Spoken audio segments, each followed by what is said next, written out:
Our lives are a string of insights, flashes of inspiration that can be the catalyst for new ideas. However, our pace of life these days means we tend to miss some of them completely. I'm Dave Hill, and I'm the host of the Simple Reflections podcast, a fortnightly series of interviews with people from all walks of life. Our conversations are an invitation to reflect on some of the simple insights my guests have had that have gone on to have a profound impact on their lives. So grab a cuppa and a biscuit, join us, slow down for a little while and see what shows up for you.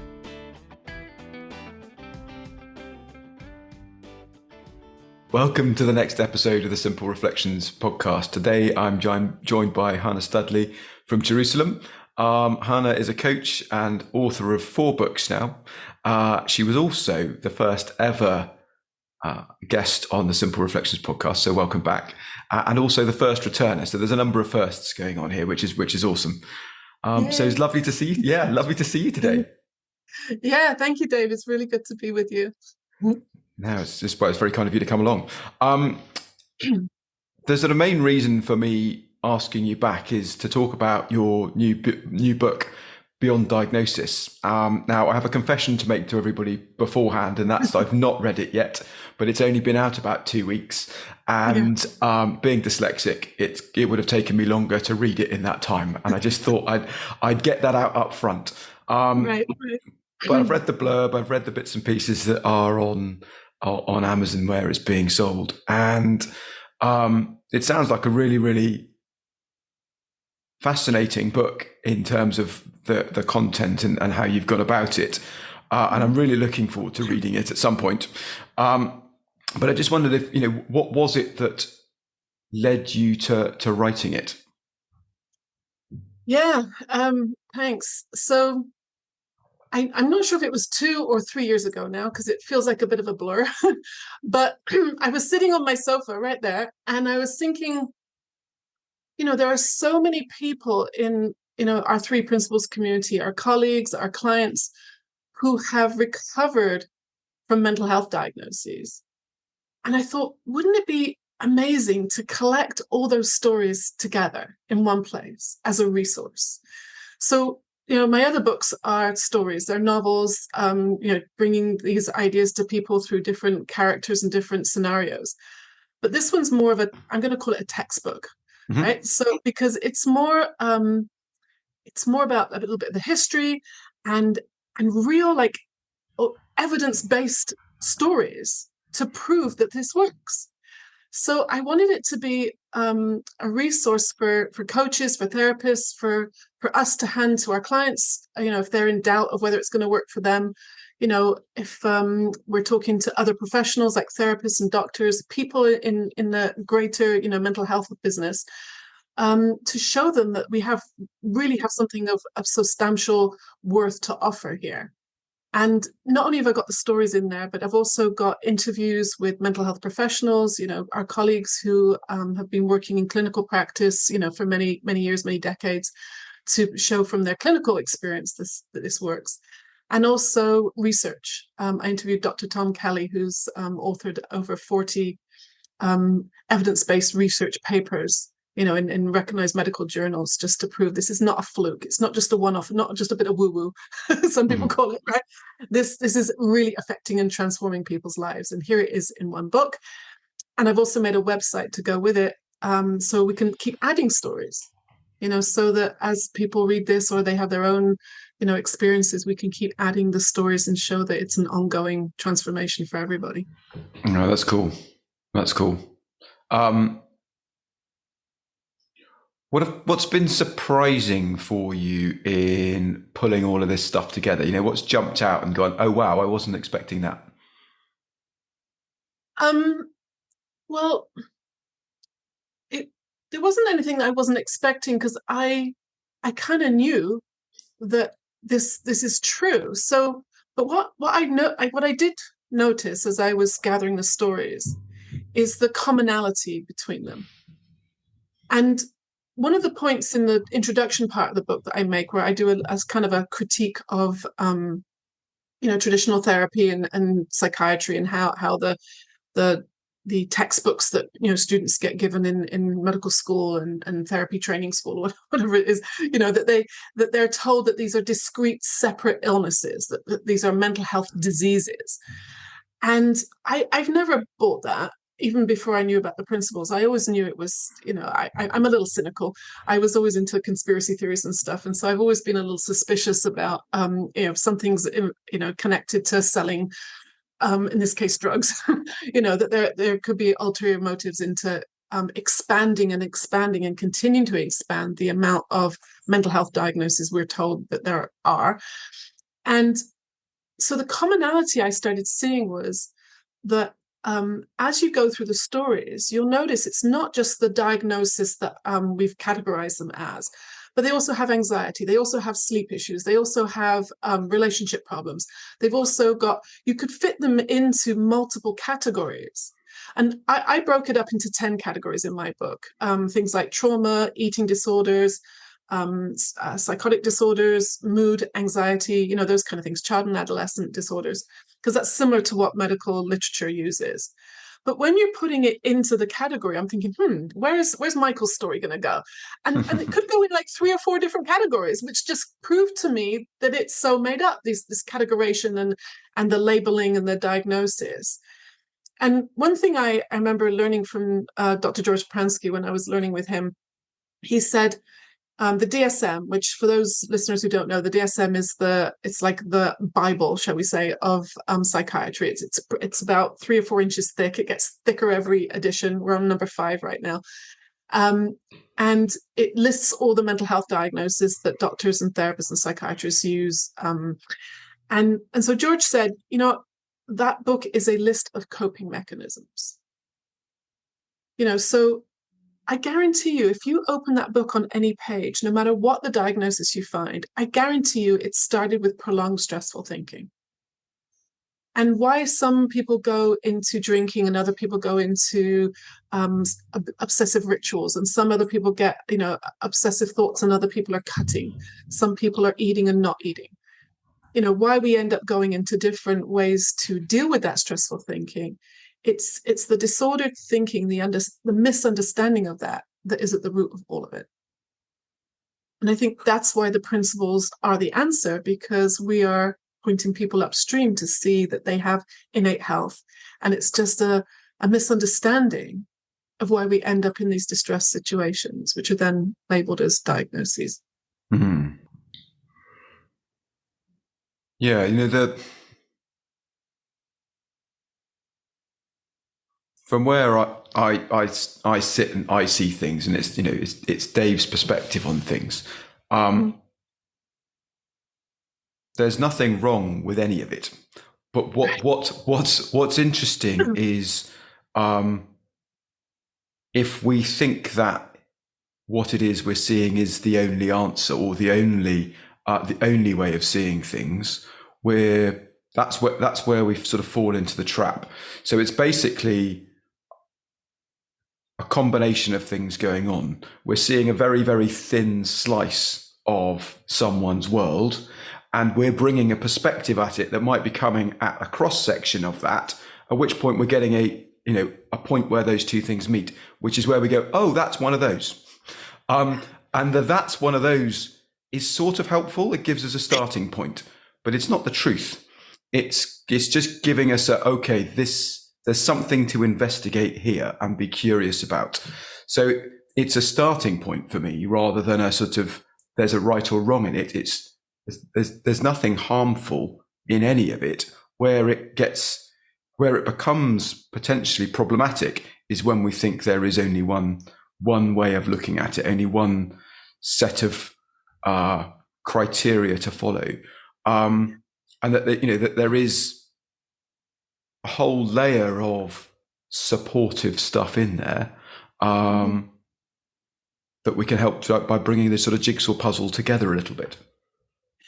Absolutely. I think you're absolutely right, because in fact, one of the best definitions I was given of a diagnosis was from Judy Sedgman. And I remember her saying one time, she said, a diagnosis is like, let's say you're having your worst day ever. You've been home with the flu, you feel like rubbish, you've got a pimple on the end of your nose, you missed that promotion at work because you were out sick, and someone just scratched your car and didn't leave a note. And it's like, and then someone comes along and takes your photograph and says, oh, this is going to be your ID picture for the rest of your life. And you're like, it was just day I was. And they're like, no, this is who we're gonna label you this way for the rest of your life. And you're right, it could have described us in that one particular moment when we were, at our wit's end or at our lowest point, but it's not who we are. The label isn't who we are. It's just maybe some confused mess we ended up in that particular moment. And so I think that's why I wanted to call it beyond diagnosis, because even when someone does have these behaviors or this experience and they are given a label, it doesn't mean that's who you are. It's not a limitation. Like you said, it's maybe like a launching pad to get curious. Mm-hmm. How do we get here? And understanding it and knowing that you, underneath all that stuff, you are not broken and you can't be damaged no matter what happened to you. Mm. Yeah, it's a diagnosis is the best guess of what we know at this moment in time. It's a starting point for scientific exploration. If you're a scientist and the medical world and all that kind of stuff, it's not the answer. It's just, right, given the evidence we've seen to date, this is what we think. Let's see where that takes us. And I think what you've created here is an opportunity for people to get more curious about what it is that they believe to be true. And I think that, that can only be a good thing, to open people's eyes back up to, so this is what we know, what we think we know. And this is our starting point. What are we going to discern from here by looking for more things that are true that help build this picture? Yeah. And it's interesting you should use the word science, because that's one of the things I kind of discovered as I was researching the DSM and mental health diagnosis. There's actually no science to back them up. And people go, yes.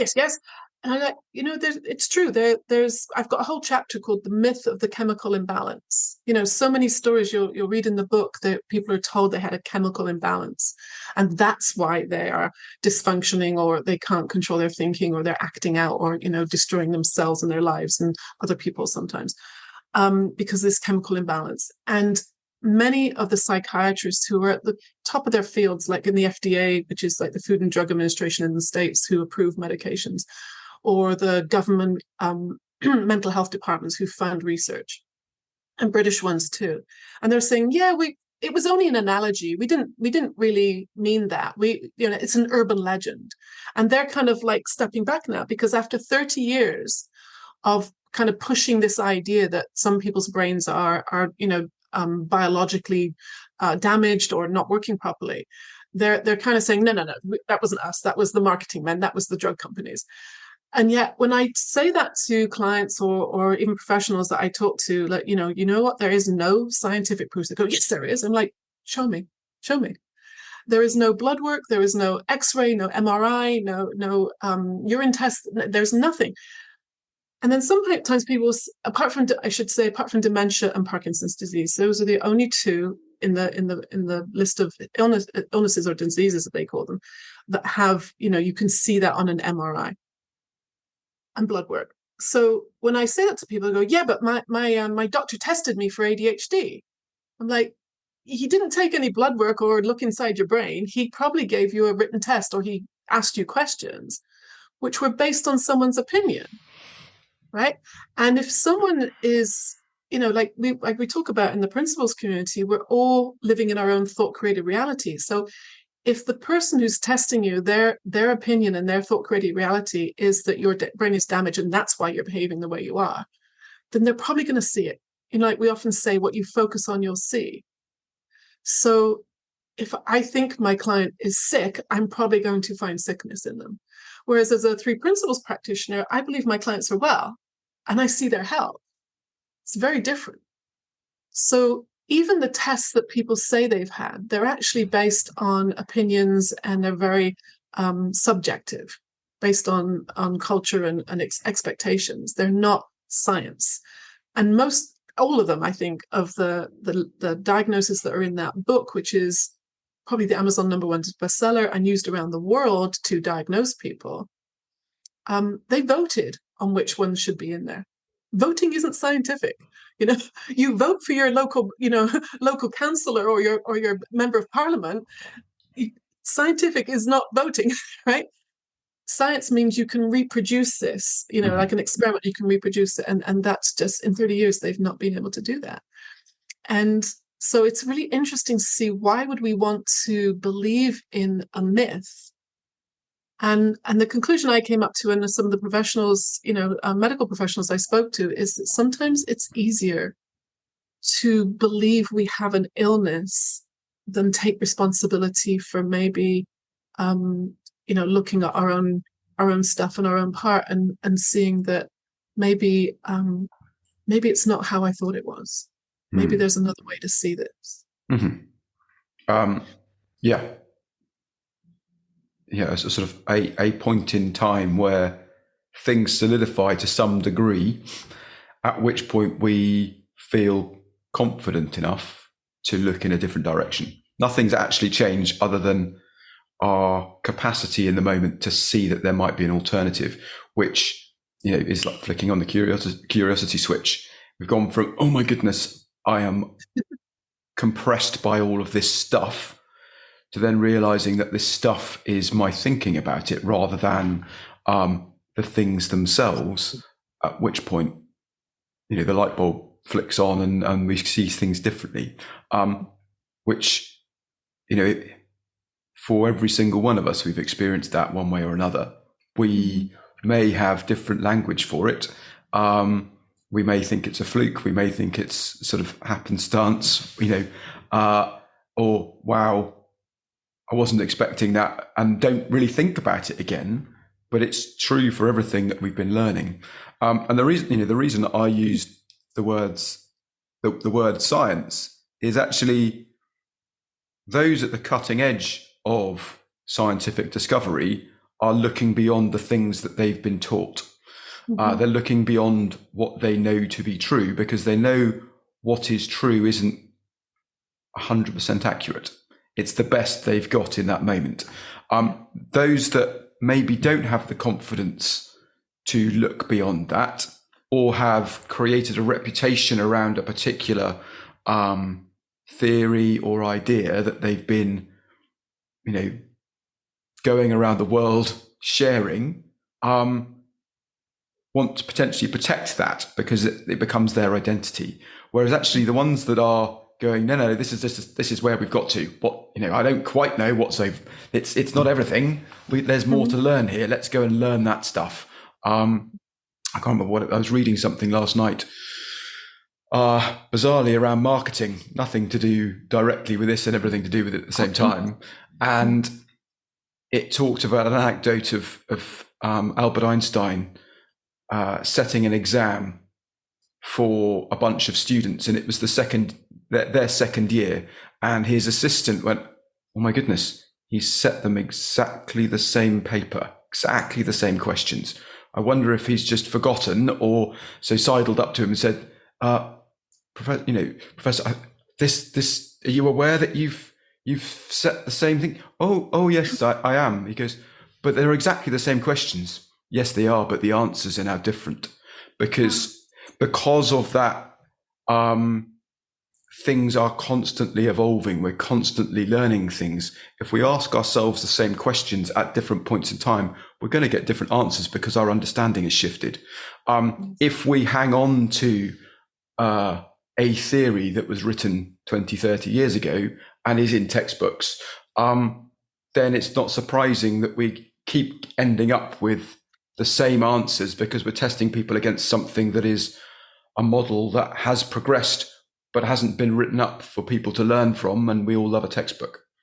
Right. Which is why I quite like, I love your idea of having a website so more stuff can get added to this, because what you've created is a snapshot at a point in time. Yeah. Absolutely. And that's something I've become aware of, is of things even, a few years ago I was absolutely certain of. I now see are some of them are quite opposite, you know, definitely changed. Yeah. And I think you're absolutely right that this collection of stories, I mean, it's big. I mean, the book is it's big. Yeah, yeah. Like there's an enlightened gardener, right? I mean, I had to stop at some point because, like I could just gone on adding stories. I wanted to give examples of a wide variety of things, but they are and each of the stories, the people themselves are changing as well. I know them, a lot of them, so I know that they've moved on from a year ago when they gave me their stories. Everybody's changing all the time. So yeah, so that's one of the main reasons I did the website, is because I want it to be an ongoing resource that we as coaches can use, that we can direct our clients to, that you can, like, if they say, I don't know about you, but I often have a client who goes, like, yeah, have you ever worked with anybody with this situation? And I go, yeah, and if I haven't, so what? It's like it's all going to come back to our thinking anyway. But now you can point to, I mean, there's some stories in this book of like phobias I'd never even heard of. Have you heard of tocophobia? Right? That's Deborah Binnen's story. She had a fear of childbirth, right? And now she's got 4 beautiful boys. So there's a lot of things in here that you will have heard of, like PTSD and anorexia, psychosis, things like that. And then there's things that you won't have heard of. And the other thing is, I think there's things in here that people would have been told that you can't get well from, that are permanent, like schizophrenia or ADHD or even autism. I have an autism story in here where, someone's getting better. And when I say better, I mean in themselves, their understanding of themselves is different. So I learned a lot from the mental health professionals like Dr. Bill Pettit and Dickin Bettinger and Christine Heath. All these people were very generous, sharing their clinical experience and seeing, even in clinical situations, how, like what you're saying, it's a starting point, and let's see what, where you can go from here. What's beyond this? You are not limited by this. Yeah. Yeah. No, that's cool. I see your copy of the book you just waved has some flags in it. So I wondered if there's anything particular you wanted to share from it. I wondered whether that was a cue for me to pick up on. Oh, not particularly, but I can. It's actually, I was going through it because I'm planning on doing some. Definitely, I'm going to do a masterclass on, like, a book study on the book. And one of the things I want to point out is how so many of the stories have the same symptoms. Like I can't remember, it says it in the introduction, where I found there's a symptom, I forgot which one it was now, it might be insomnia or trouble concentrating, for example, is in 16 different diagnoses. And I just opened it at this page, and this one, I color coding them so the viewers can see. But this is an anorexia story, and I could have fit her story into like 5 different categories. That's one thing. And something else that really jumped out at me was I was reading something yesterday. I think it was Amy Johnson. She gave me her story about bulimia, and a lot of the people's stories, they start off with what's wrong, the things they tried to fix it, and a lot of them include medications. And she said this really funny thing. She said that her doctor put her on Xanax, but they took her off because she was so anxious about the side effects of what that drug would do to her. And I'm thinking, hold on a minute, it's an anti-anxiety drug. Right?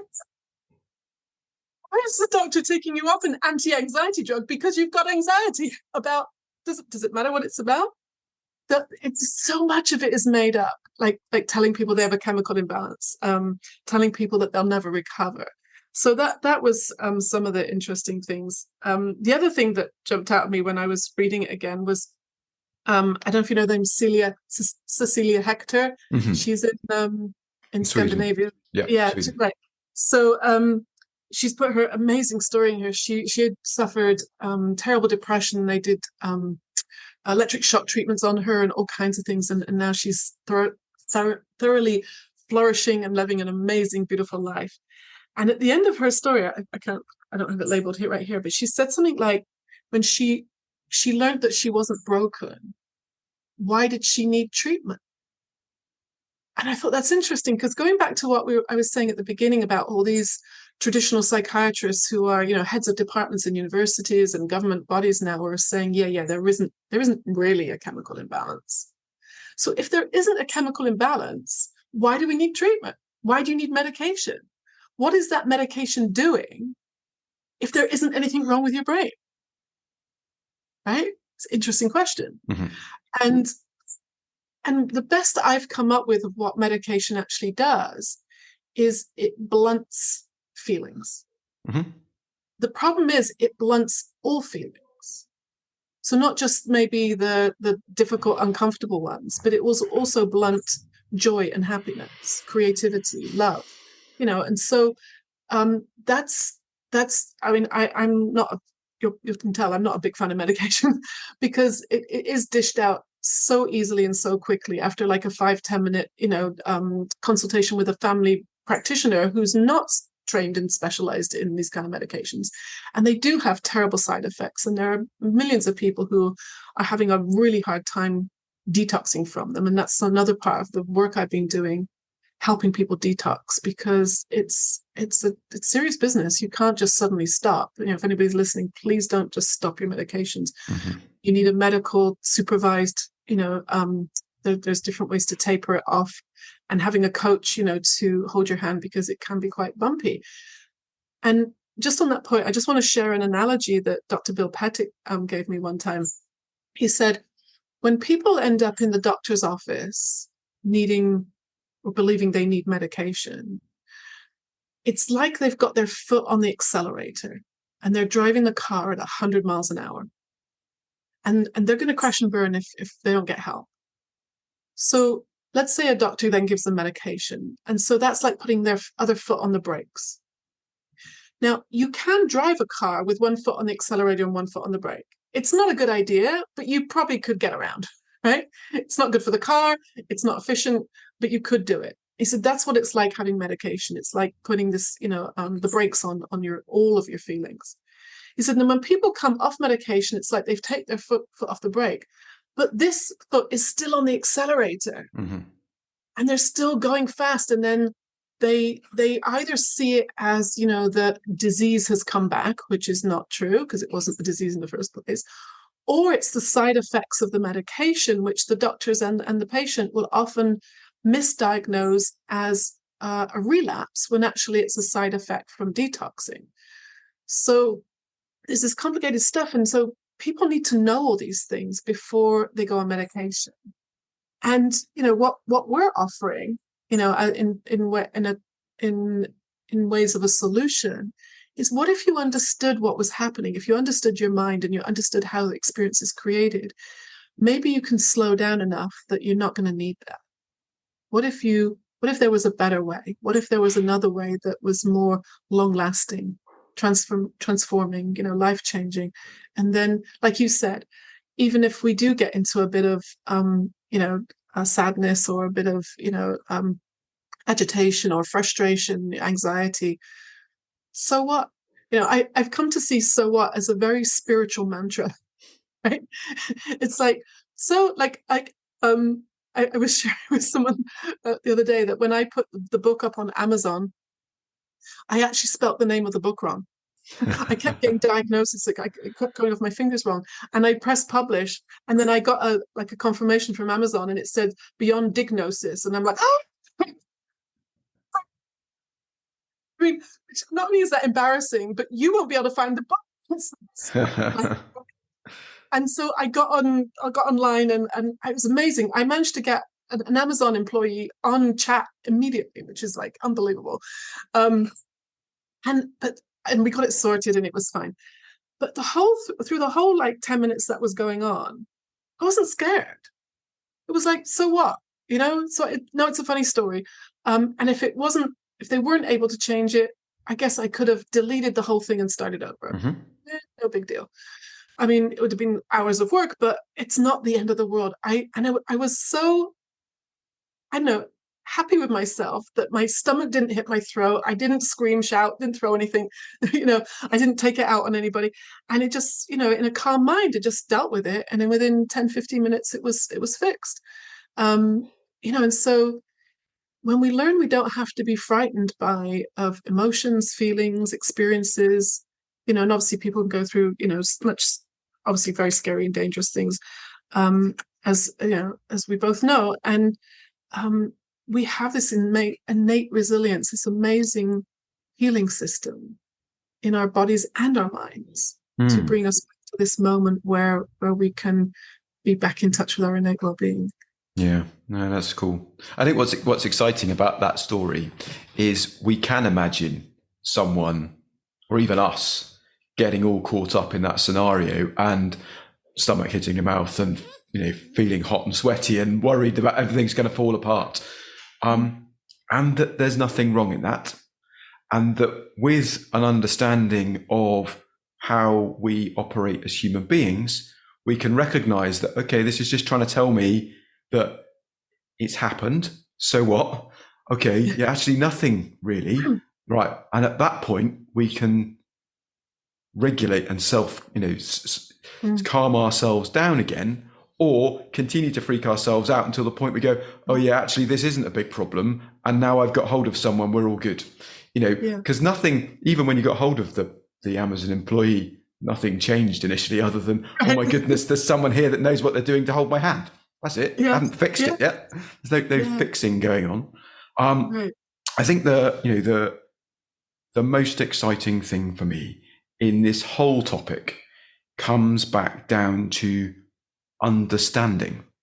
And when we understand how things work, how they operate, we are less worried when things look like they're unraveling, because we know the mechanism that's going on there, and we get an opportunity to just sort of do our homework and check, okay, is there anything out of order here at the moment, as in that could be in a better alignment than it currently is? Yeah, there is. Okay, good to know. That might be why I'm feeling a little bit like I am right now, because I'm overthinking that particular scenario. When we don't know, when we're feeling things that we don't understand, it makes absolute sense to go and see professionals, and it makes absolute sense that we might want something quick and easy from them to help in that moment, because that's what happens, because that's what society's been doing for a long time. So there's a logic to how we've got to where we are. Doesn't mean to say that we need to continue doing it that way. Absolutely. And I saw that in all of these stories. You can see the progression, and it's almost like at the end of the book, I give an example. It's almost like, let's say you were walking somewhere at night and you see a shadow and you get spooked by it. And when you get spooked, you then trip down the stairs, and now you've broken your back, and now you need surgery, and now you need rehabilitation to get learn how to walk again, and now you're diving into ice baths and doing breath work, and now you're doing EMDR and EFT and all these treatments because the PTSD, and it just started with you just got spooked by a shadow, right? It was an innocent misunderstanding up here that then the progression led to the surgery, to now recovery, to now you've got to have all these treatments and they're not working, and then we're going to try all this alternative stuff. And I see that happening with so many people that they have, and it certainly happened to me too. You have this initial experience, and because we don't understand, the misunderstanding generates more anxiety and more difficulties, which then dysregulates the thinking and then dysregulates the body. So now my hands are shaking. It must be real, right? And then we can't sleep. And then, and if we're not sleeping, we're not functioning well the next day. And then usually eating gets irregular. We're either eating too much or we're not eating enough. Then you're smoking, you're on the Diet Coke diet, it's like, and then you show up at the doctor's office like that. Well, of course, they're going to say you need help. And then when the traditional stuff doesn't work, and then we're off going to the alternative, coaching and all kinds of, interesting things that we hear our clients get into. I know I got into a few strange things to try and fix it, but all along there was actually nothing wrong. It was just an original. If you go back, if you play the videotape backwards to the original event, like being spooked by a shadow, or judging ourselves for being emotional in a difficult situation, then you see that that's okay, and that's something I've been seeing a lot in clients recently is how much we judge ourselves. Because they'll say things like, I know I'm not supposed to get upset. I know I'm not supposed to have thinking about this. I know I'm not like, well, you are. So let's look at that. Why are you judging yourself? Can you see that that's more thinking on top? Like you said, it's like it's layers and layers of then judgment and commentary on the judgment. And then no wonder we're exhausted all the time. Mm-hmm. Yeah. It all comes down to trying to understand and get a baseline for where we are. And that starts with inquiry and curiosity. When you have a leak in the roof or from the ceiling, it could be a number of things. It could be a leaky roof. It could be a leaky pipe. Who knows? Right. You've got to start off by being curious about what it is that's going on to get you to that point. And you might need someone to hold your hand to do that, because you might not be an expert in that particular world. But actually, curiosity is going to get you some way, and go, actually, that's not right. I've checked with my neighbours; they haven't got a problem. Right, maybe I need a plumber, or maybe I need a roofer, who will come looking at the world through their lens. And the plumber will look for a plumbing problem, and the roofer will look for a roofing problem. As long as we understand that that's their viewpoint, that's where they're coming from, and it might be neither of those things. Well, we've got opportunity to get a truer picture of what's actually happening, so that we can resolve it. Yeah, definitely. Yeah. Mm-hmm. So you mentioned you're thinking of doing a sort of masterclass on the book. Is there a timescale on that, or is it just out in the air as an idea at the moment? There isn't. I don't have a definite date yet. Because as you said, it's a big book. I'm going to wait like a month for people to read it. I mean, even if you read it all day long, it would take you a couple of days, I think. So I'm going to wait for a few more weeks to for people to digest it and actually get to read some of it. And then what I want to do is going to be a 12-week course, because there's 10 major sections in the book. Like I said, trauma, eating disorders, child and adolescent stories, and there's these topics, and the stories are organized in those topics, and each topic has an interview with a mental health professional. I even for somatic illnesses, which is like when it materializes physically. I found did you know there's a 3 Principles ER doctor in New York, right? No. Can you imagine going to the emergency room and having a 3 Principles guy treating you? I mean, his name's Josh Schwartzbaum. It's amazing. So, so I interviewed him for physical stuff, and he actually talks about the principles with people when they come into the emergency room. And we talked about how, people show up thinking they're having a heart attack, and it's a panic attack. That was a fascinating conversation.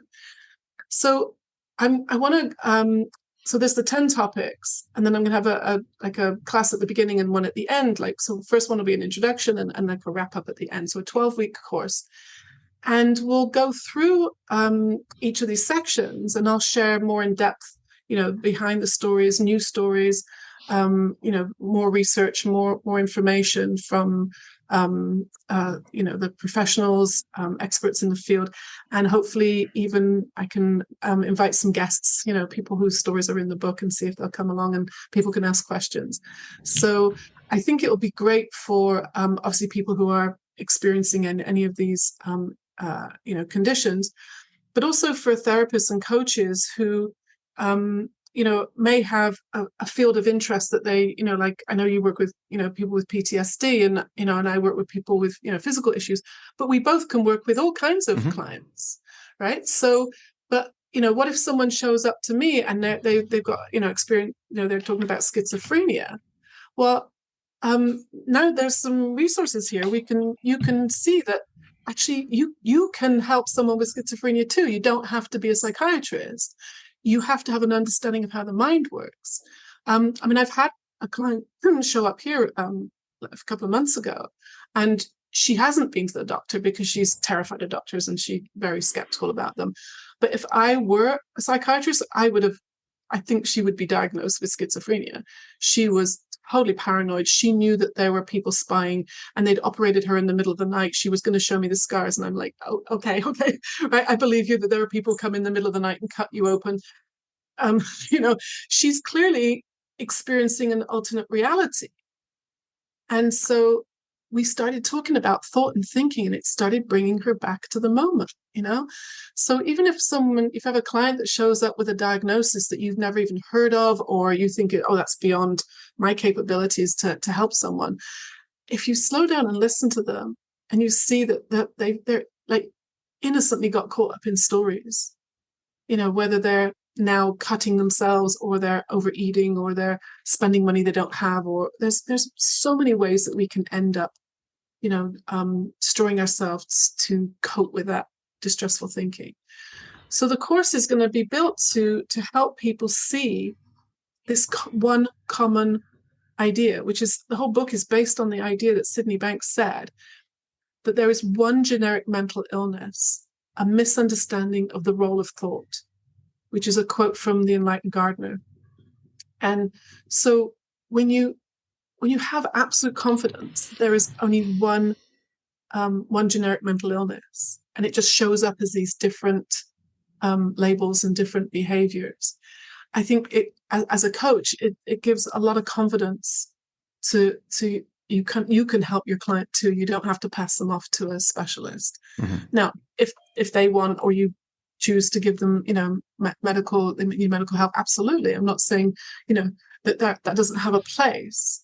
Like when people come to me with physical issues, I always ask them if they've been checked by a medical doctor, because, God forbid it's something, that we can't see or don't understand.